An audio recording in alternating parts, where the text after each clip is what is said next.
मंडळी, लग्नानंतर होईलच प्रेम या मालिकेचा आजचा म्हणजे 25 ऑगस्टचा भाग तुम्ही बघत आहात. प्रेक्षकांनो, आमचं ना आज पाणी आलं बरं का, आणि एक दिवस आधीच आलं. ऍक्च्युली उद्या पाणी होतं पण आज आलं. पाणी असलं ना की संभाजीनगरकरांची तारेवरची कसरत असते, हे कुठल्याही संभाजीनगरकरला विचारा तुम्ही. त्यामुळे आधी पाणी भरलं आणि मग रिव्ह्यू देतीये. अचानक पाणी आल्यामुळे सगळीच गडबड झाली माझी. तर बघा, पाणी आलं ते चांगलं झालं म्हणा, कारण सणासुदीला पाणी हे अत्यंत आवश्यक असतं. तुम्ही म्हणाल ताईंकडे कारणं असतातच हजर, पण काय करणार प्रेक्षकांनो, सगळा संसार सांभाळून हे काम सांभाळावं लागतंय आणि नेमकं दुसऱ्याच रिव्ह्यूला उशीर होतो मला. त्यातून सणावाराची धावपळ. माझ्या मैत्रिणी मला समजू शकतील अशी मी आशा करते. तर बघा, लग्नानंतर होईलच प्रेम या मालिकेमध्ये आज जरा सॉलिडच दाखवलंय. वसू आत्या आणि काव्याची भांडणं हे आजच्या मेन एपिसोडचं अट्रॅक्शन आहे आणि नक्कीच तुम्हाला ते माझ्या आवाजात ऐकायला आवडतील अशी आशा करते. सुरुवातीला या चौघांची चर्चा चालू आहे की कसला पुरावा शोधायचा, कसा शोधायचा. काव्या म्हणते पुरावा तर नक्कीच लागणार. आता हा पार्थ म्हणतो काहीतरी धागादोरा सापडला पाहिजे. नंदिनी म्हणते सापडेल, काहीतरी धागादोरा सापडेल.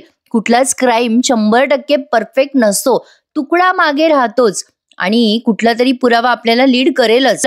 जीवा आता विचार करतोय, तेवढ्यात पार्थ आणि काव्या एकमेकांमध्ये डिस्कशन करत असतात. असं वाटतं लीड सापडणार नाही, आपली गाडी इथेच अडकली असं सहज काव्या म्हणते. आता गाडी अडकली म्हणल्यावर जीवाला क्लिक होतं. त्याला आठवतं की दीपकचा साथीदार, गाडी, रस्ता, लीड सापडला. नंदिनी म्हणते काय बोलताय तुम्ही जीवा, काही कळत नाहीये आम्हाला. जीवा म्हणतो नंदिनी तुला आठवतंय का, लग्नाच्या दिवशी तो कार ड्रायव्हर आणि मी, आमच्या दोघांचा ऍक्सिडेंट होणार होता आणि ऑलमोस्ट तो ड्रायव्हर बाहेर उतरला होता बघ गाडीच्या. आता जीवाला आठवलं की दीपक सोबत एक ड्रायव्हर होता जो त्याचा साथीदार होता. आता जीवाने तो इन्सिडेंट आठवून दिलाय या नंदिनीला आणि मग काव्या म्हणते अरे म्हणजे दीपकचा साथीदारच असणार ना तो. जीवा म्हणतो हो, हा साथीदार म्हणजेच आपला लीड आहे.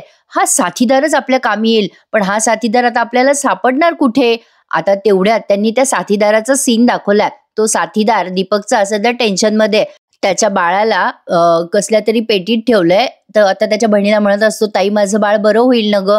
मग आता ती नंदिनीकडे काम करणारी जी ती ताई आहे ती म्हणते अरे हो सगळं व्यवस्थित होईल. तेवढ्या डॉक्टर येतात आणि मग तो विचारतो डॉक्टरांना, डॉक्टर सर्जरी झाली का माझ्या बाळावर, माझं बाळ ठीक आहे ना.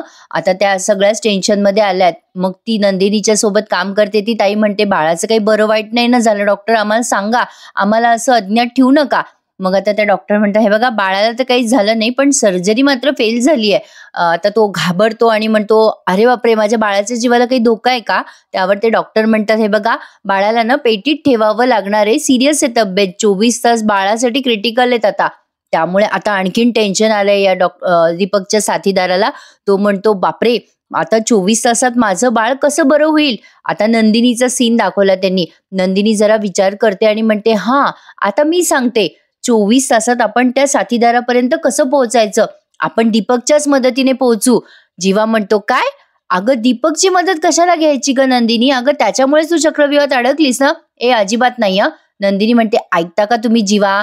आता पार्थ म्हणतो नाही तो बरोबर बोलतोय नंदिनी, त्याचा विषयच काढू नकोस, तू दीपक कसा आहे आपल्याला माहित नाही का.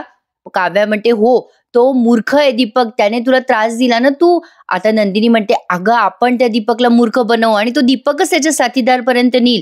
जीवा प्लीज माझं ऐकून घ्या. जीवा म्हणतो अगं नंदिनी पण कसं.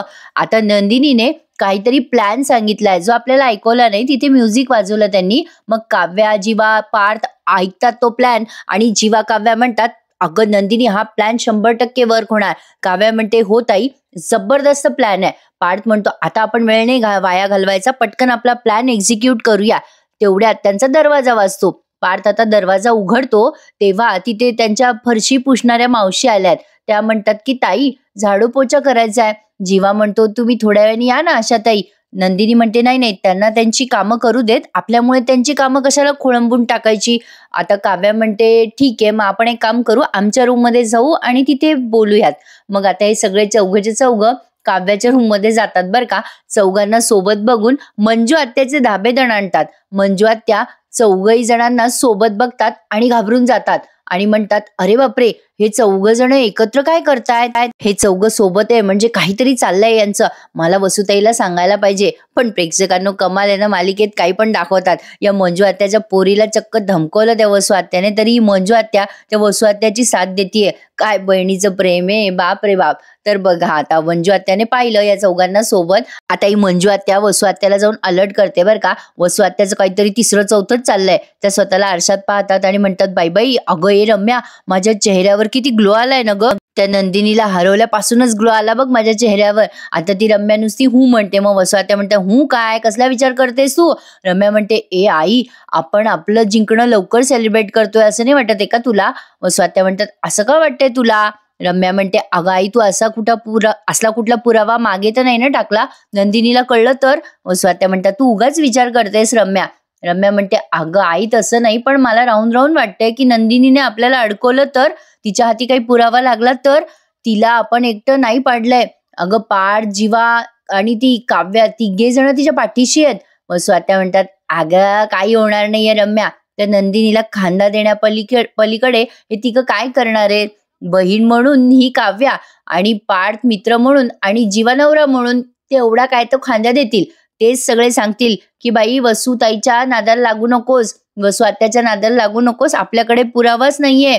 आता तेवढ्यात ती मंजू आत्या येते पळत पळत. अगो ताई, तुझा भ्रमाचा भोपळा फोड, त्यांच्याकडे पुरावा नाही असं काही नाहीये बरं का, त्यांच्याकडे कधीही पुरावा येऊ शकतो. वसू आत्या म्हणतात, ए मंजू काय बडबडतेस तू. मंजू आत्या म्हणतात, जे खरं आहे ते सांगते मी. तुम्ही दोघी जणी खोलीत बसून डाव खेळता, पण मी बाहेर जाऊन पाहिलंय. अगं पाड, जीवा, नंदिनी तिघांना एकत्र पाहिलंय मी. त्यांचं काहीतरी मोठं सुरू आहे, ते काहीतरी तुझ्या विरोधात मोठी शक्कल लढवतायत. वसू आत्या म्हणतात, बापरे, असं असेल ना तर यांचा प्लॅन वेळीच खणून काढायला पाहिजे. ही वसुंधरा नेहमी 4 पावलं पुढे असते. या वसुंधराने काय काय केलंय ना त्यांना माहित नाहीये.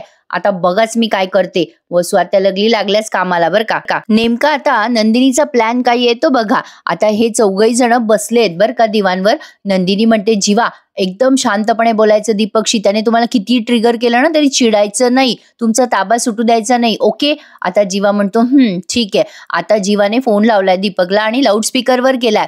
दीपक आता फोन लावल्या विचार करतो नंदिनीचा कसा काय फोन आला, कारण तो कॉल जीवाने नंदिनीच्या मोबाईलवरून लावलाय. दीपक अतिशय उद्धटपणे बोलतो फोन उचलल्यावर आणि म्हणतो, हाय नंदू डार्लिंग, कशी आहेस. जीवाला खरं तर राग आलाय. नंदिनी त्याला खुणवते, बोलू नका काही.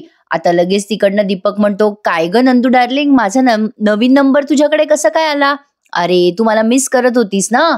बरोबर, एक्झॅक्टली, तुला माझा नंबर तरी कुठून मिळाला नंदू डार्लिंग. असं तो अगदी अर्वाच्य भाषेत बोलत असतो. खरं तर जीवाचा संताप होतो तरी त्याने पेशन्स ठेवलेत. तो म्हणतो, अरे नंदू नाही बोलत आहे, मी बोलतोय मी. मग दीपक म्हणतो, कोण बोलताय रे. तिकडनं जीवा म्हणतो, अरे मी तुला फोडला होता ना, तोच तो जीवा. जीवा बोलतोय मी, विसरला का रे माझा आवाज. दीपक अतिशय उद्धटपणे हसतो आणि म्हणतो, हा तू बोलतोयस का. चल रे, तुझ्या घरात येऊन काय आरोप सिद्ध केले आणि काय नाही केलं ते कळलंच तुला नाही का.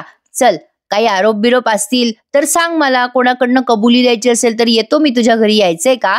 आता जीवा त्यावर त्याला खणखणीत उत्तर देतो, अरे दीपक, तुझा काही उपयोगच नाहीये रे आम्हाला आता, कारण तुझ्यापेक्षाही मोठा पुरावा आमच्या हाती लागलाय. तरी सुद्धा दीपक फुल कॉन्फिडन्सने म्हणतो, अरे माझ्यापेक्षा मोठा एक का असूच शकत नाही, मीच मोठा एक काय. आणि मी घरी येऊन आता जरी कबुली दिली तरी त्या नंदिनीवर कोण विश्वास ठेवणार आहे.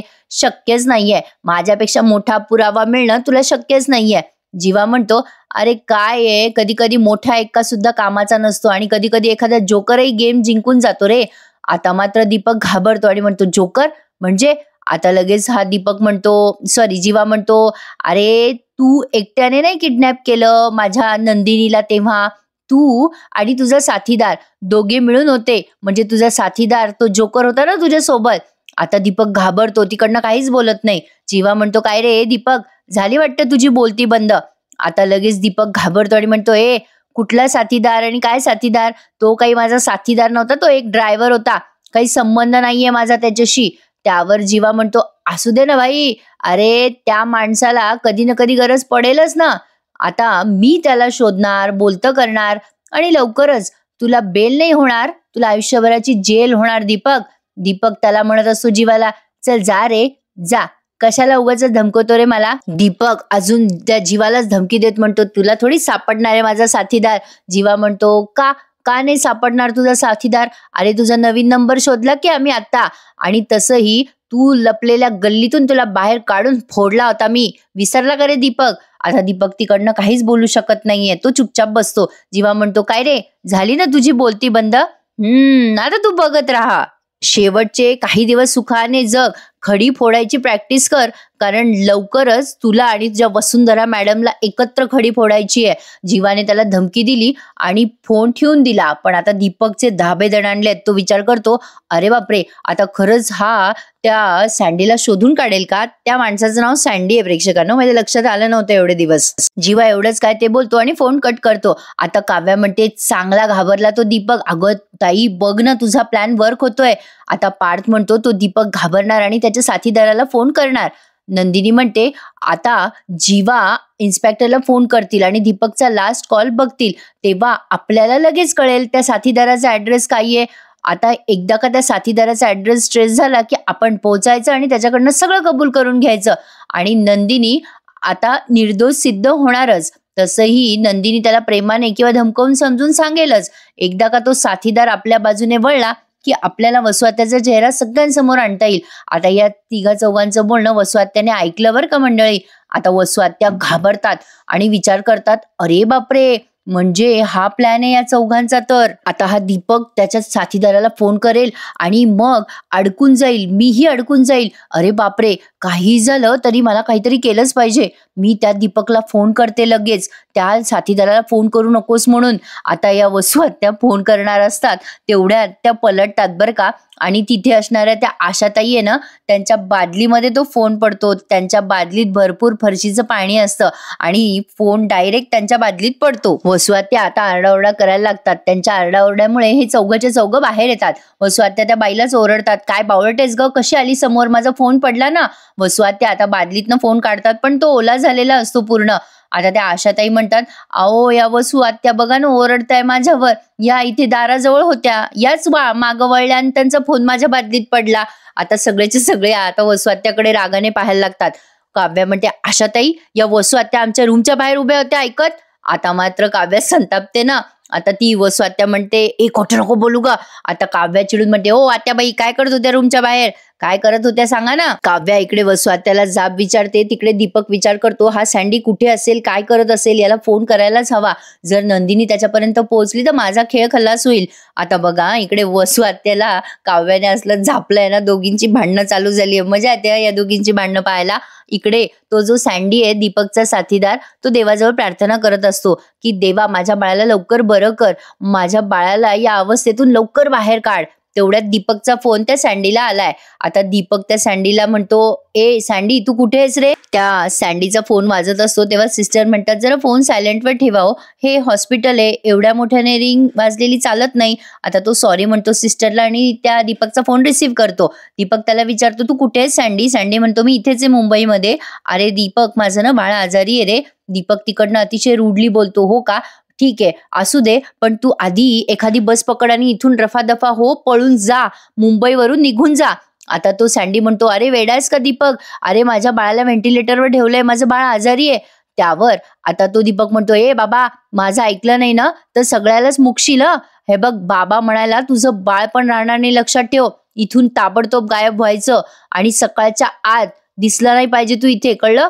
आता सँडीला येतो राग दीपकचा. तो विचार करतो, अरे देवा, आता काय करू मी या दीपकचं. तर असो, आता या सँडीने काहीतरी तिसरी शक्कल लढवली आहे बरं का प्रेक्षकांनो. पण म्हणतात ना, नशीब साथ देणार असतं तर ते कसंही साथ देतच. तसंच आता नंदिनीच्या बाबतीत होणार आहे. काय होणार आहे ते सांगतेच पुढे. आता बघा इकडे वसुआत्या टेन्शन मध्ये, कारण त्यांचा फोनच गेलाय भिजून. फोनला आता कसं नीट करणार वसुआत्या. आता या पार्थ म्हणतो, काय ग वसुआत्या, काय झालं. आता वसुआत्या म्हणतात, अरे बाबा, माझा फोन आधी सुरू करू दे पार्थ, आणि मग बोलू आपण. लगेच काव्या म्हणते, वसुआत्या, तुमच्या सोयीने बोलायला आम्ही काही रिकामे वाटलो का तुम्हाला. आशाताई, तिकडे ठेवून द्या गॅस जवळ, हा फोन होऊन जाईल ठीक. वसुआत्या, गप्पा बसा. आता वसुआत्या म्हणतात, काव्या, काय बोलते ग अशी, इकडे आण का आशा तो फोन. काव्या चिडते आणि म्हणते, वसुआत्या, इकडे बघा, माझ्या प्रश्नांची उत्तरं द्या, काय करत होते तुम्ही आमच्या रूमच्या बाहेर. आता काव्या खूप जोरात ओरडते बरं का वसुआत्यावर. वसुआत्या पुन्हा तिच्या ओरडतात, तू कोण आहेस मला प्रश्न विचारणारी, माझं घर आहे, मी कुठेही फिरीन. काव्या म्हणते, हो का, तुमचं घर आहे का, मग स्वतःच्या घरात खोटेपणा करायला लाज नाही वाटली का तुम्हाला. आता आत्याबाई म्हणतात, लाज नाही वाटली, माझी लाज काढते का ग. आता लगेच नंदिनी म्हणते, अगं थांब काव्या, शांत बस, तू कशाला बोलते त्यांच्याशी. आत्या, तुम्ही पण शांत बसा ना. पार्थ म्हणतो, अगं आत्या, काय आहे, किती आरडाओरडा. त्यावर आता वसुआत्या म्हणतात, अरे तुझ्या बायकोला शांत कर ना आधी, कशी मांजरीसारखी वसकते बाय माझ्या अंगावर. काव्या त्यांना म्हणते, तुम्ही तुम्ही काळ्या मांजरीसारख्या माझ्या रूमच्या बाहेर कशाला आडव्या होता. आता वसुआत्या आणि काव्या दोघी जोरजोरात आरडाओरडा करायला लागतात. शेवटी नंदिनी म्हणते, शांत बसा, शांत बसा बरं. जीवा, पाड, तुम्ही जा ना, ते महत्वाचं काम करत होतात ना. नंदिनी खुणवते दोघांना की त्या सँडीला फोन करून या म्हणून. आता जीवा आणि पाडच्या लक्षात येतं, वसुआत्याच्या पण लक्षात येतं ना, कारण त्यांनी ऐकलेलं असतं. आता वसुआत्या तिथून निष्ठत असतात बरं का. आता काव्या त्यांचा हात धरते आणि म्हणते, ओ ओ ओ ओ आत्याबाई, कुठं चालल्या? चोरी पकडली ना तुमची, निष्ठू लागल्या ना, सोडणार नाही मी तुम्हाला. आता काव्याने पण भारी शक्कल लढवली आहे. या दोघांचा फोन होईपर्यंत तिने वसुआत्याला तिथेच भांडणामध्ये अडकून ठेवलंय. आता हे दोघे जण आज जातात खोलीत आणि विचार करतात पटकन फोन करावा त्या दीपकच्या साथीदाराला. आता बघा जीवाने फोन केलाय आधी इन्स्पेक्टरला. आता जीवा म्हणतो, मोरे, मला आता जो नंबर तुम्हाला ट्रेसिंगला दिला होता ना, तर त्याचे सांगा बरं डिटेल. आणि जीवा नुसता लिप हलवताना दाखवलाय, ओठ हलवताना, आणि त्याने काहीतरी डिटेल विचारलेत. आता पुढच्या क्षणाला त्याला नंबर मिळालाय सँडीचा, दीपकच्या साथीदाराचा. पण इकडे त्या सँडीने विचार केला की दीपकचा फोन त्याला सारखा सारखा येईल, उगीच तो त्रास देईल, म्हणून तो त्याचं सिम कार्ड काढून ठेवतो. आता या सीन मध्ये जीवाला त्या सँडीचा नंबर तर मिळाला, पण आता जीवा नंबर डायल करतो तेव्हा तो सिम बंद येतोय, कारण इकडे त्या सँडीने तो सिम काढून ठेवलेला असतो या दीपकच्या भीतीने. बघा प्रेक्षकांनो, आता त्या सँडीला अजून टेन्शन आलेलं असतं, मुलाची तब्येत ठीक नाहीये म्हणून. आता जीवाने फोन लावलाय पण त्याचा काहीही उपयोग झालेला नाहीये. आता इकडे काव्या आणि वसुआत्या दोघींचे वाद अगदी विकोपाला गेलेत. आता काव्याने हात धरलेला असतो वसुआत्याचा. वसुआत्या म्हणते, ए काव्या, हात सोड माझा. काव्या म्हणते, मी नाही सोडणार तुमचा हात. आता लगे वसुआत्या म्हणतात, दादागिरी करते का ग माझ्यावर? काव्या म्हणते, हा करते, मी आता दादागिरी करायलाही कमी करणार नाहीये. माझ्या रूमच्या बाहेर उभं राहून माझ्या रूमचं बोलणं ऐकता मी कशी दादागिरी करते ना, आता बघाच तुम्ही. वसुआत्या नंदिनी बिचारी मध्ये यांची भांडणं मिटवायचा प्रयत्न करते. अगं शांत हो काव्या. काव्या म्हणते, मी नाही शांत होणार, यांना सांग शांत बसायला. वसुआत्या म्हणतात, मी नाही शांत होणार. मग काव्या म्हणते, मग मी कशाला शांत बसू? यांना दुसरं काही येतं का? दुसऱ्यांची लग्न मोडता, किडनॅपिंग करता, काही लाज वाटते का तुम्हाला? आणखीन काय काय करता हो तुम्ही वसुआत्या? खून पण करता का? दरोडे पण घालता का? नंदिनी म्हणते, अगं चुप्प बसा. असो, आता इकडे या सँडीने तो सिम कार्ड त्याच्या पाकिटात ठेवून दिलाय काढून, असा त्यांनी सीन दाखवलाय. आता पुढे बघा, जीवा त्या सँडीला फोन लावतो पण तो फोन लागत नाही आणि ते डिस्कनेक्ट झालंय सिम हे त्याला कळतं. पार्थ म्हणतो, काय रे बाबा, काय झालं जीवा? जीवा म्हणतो, अरे पार्थ दादा, त्याचा फोन अचानक डिस्कनेक्ट झालाय. म्हणजे 80% काम झालं होतं पण त्याचं सिमच डिस्कनेक्ट झालंय रे. त्याने ते सिम तोडलं आणि डिस्ट्रॉय केलंय. काही कळलं तर सांगतो म्हणाला. अरे यार, शेवटचा प्रूफ होता हा साथीदार. आता नंदिनी निर्दोष आपण कसं सिद्ध करायचंय पार्थ दादा? आता तेवढ्यात पार्थला आणि जीवाला काव्या आणि वसुआत्याचे भांडायचे आवाज येतात. पार्थ म्हणतो, अरे देवा, या दोघींचं बोलणं सुरूच आहे, चला बरं बाहेर जाऊ आधी आपण. आता इकडे वसुआत्या आणि काव्या भांडतच असतात. वसुआत्याला पण मजा येते वाटतं काव्याशी भांडायला. वसुआत्या म्हणतात, आता एक पुरावा करू नको, काय पुरावा मिळवला ते सांग आधी माझ्याबद्दल. काव्या म्हणते, ओ वसुआत्या, तुम्हाला काय वाटलं? तुम्हाला काय आम्ही अडकू नाही शकत? अहो, आता फक्त तो पुरावा समोर येऊ द्या, मग बघा तुमची कशी बँड वाजवते, शिट्टी वाजवते मी तुमची. आता दाखवतेच मी तुम्हाला काय काय करू शकते. त्यावर आता वसुआत्या म्हणतात, धमकी देते, मला धमकी देते. आता पार्थ म्हणतो, काय झालं? वसुआत्या म्हणतात, तुझ्या बायकोला समजून सांग, पाय कशी बडबड करते केव्हाची. असं म्हणून वसुआत्या चालल्या जातात बरं का. आता तिथून निसटतात. काव्या म्हणते, अगं ताई, याला काय अर्थ आहे? ही बाई किती बडबड करते. असो, नंदिनी म्हणते, अहो जीवा, झालं का तुमचं काम? जीवा म्हणतो, अगं त्या साथीदाराने कार्डच डिस्ट्रॉय केलंय त्याचं, तेवढीच एक लीड होती आपल्याकडे पोहोचण्याची. इकडे वसुआत्या मुद्दाम त्या दोघांचं बोलणं ऐकतात आणि त्यांना समाधान वाटतं की चला, निसटले मी आता याच्यातून. आता त्या साथीदाराने सिम कार्ड तोडलं म्हणल्यावर तो सापडायचा प्रश्नच येणार नाही. आता वसुआत्याला वाटतंय की देवाने त्यांचीच साथ दिली आहे, पण वसुआत्याचा तो भ्रम आहे. आता बघा पुढे काय होणार आहे. एपिसोड तर इथे संपलाय. आजचा एपिसोड तसा छोटाच दाखवला होता त्यांनी, सणवार असल्यामुळे जरा धावपळच होते नाही प्रेक्षकांनो. बघा आता पुढच्या प्रोमोत दाखवलं त्यांनी, वसुआत्या नंदिनीला धमकवायला जातात. तिला म्हणतात, काय ग नंदिनी, त्या दिवशी तुझ्या साथीला सगळेच होते आरती घ्यायला, आता सगळे कुठे गेले ग? आता इकडे काव्या आणि पार्थ बोलत असतात की आपण तर त्या साथीदाराला पाहिलं नाहीये, आपण कसं ओळखणार. तेवढ्यात आता त्या सँडीची बहीण म्हणजे नंदिनीच्या आश्रमात काम करणारी ताई नंदिनीला फोन करून तिचा प्रॉब्लेम सांगते की तिच्या भावाचं बाळ म्हणजे धोक्यात आहे, त्याची तब्येत वगैरे वगैरे. मग नंदिनी आता मदतीसाठी त्या दवाखान्यात जाणार आहे आणि तिथे सँडी आणि नंदिनीची भेट होणार आहे. लवकरच आता वसवात्याचं कारस्थान उघड होणार आहे मंडळी. तर असा होता एकूण आजचा भाग. कसा वाटला मला कमेंट करून नक्की सांगा. आणि प्रेक्षकांनो, आजचा भाग लाईक करायला, शेअर करायला आणि आपलं चॅनल सबस्क्राईब करायला विसरू नका. भेटूयात उद्या पुन्हा एकदा लग्नानंतर होईलच प्रेम या मालिकेच्या नवीन एपिसोड रिव्ह्यू सहित. तोपर्यंत टेक केअर मंडळी, and sorry for your inconvenience. धन्यवाद.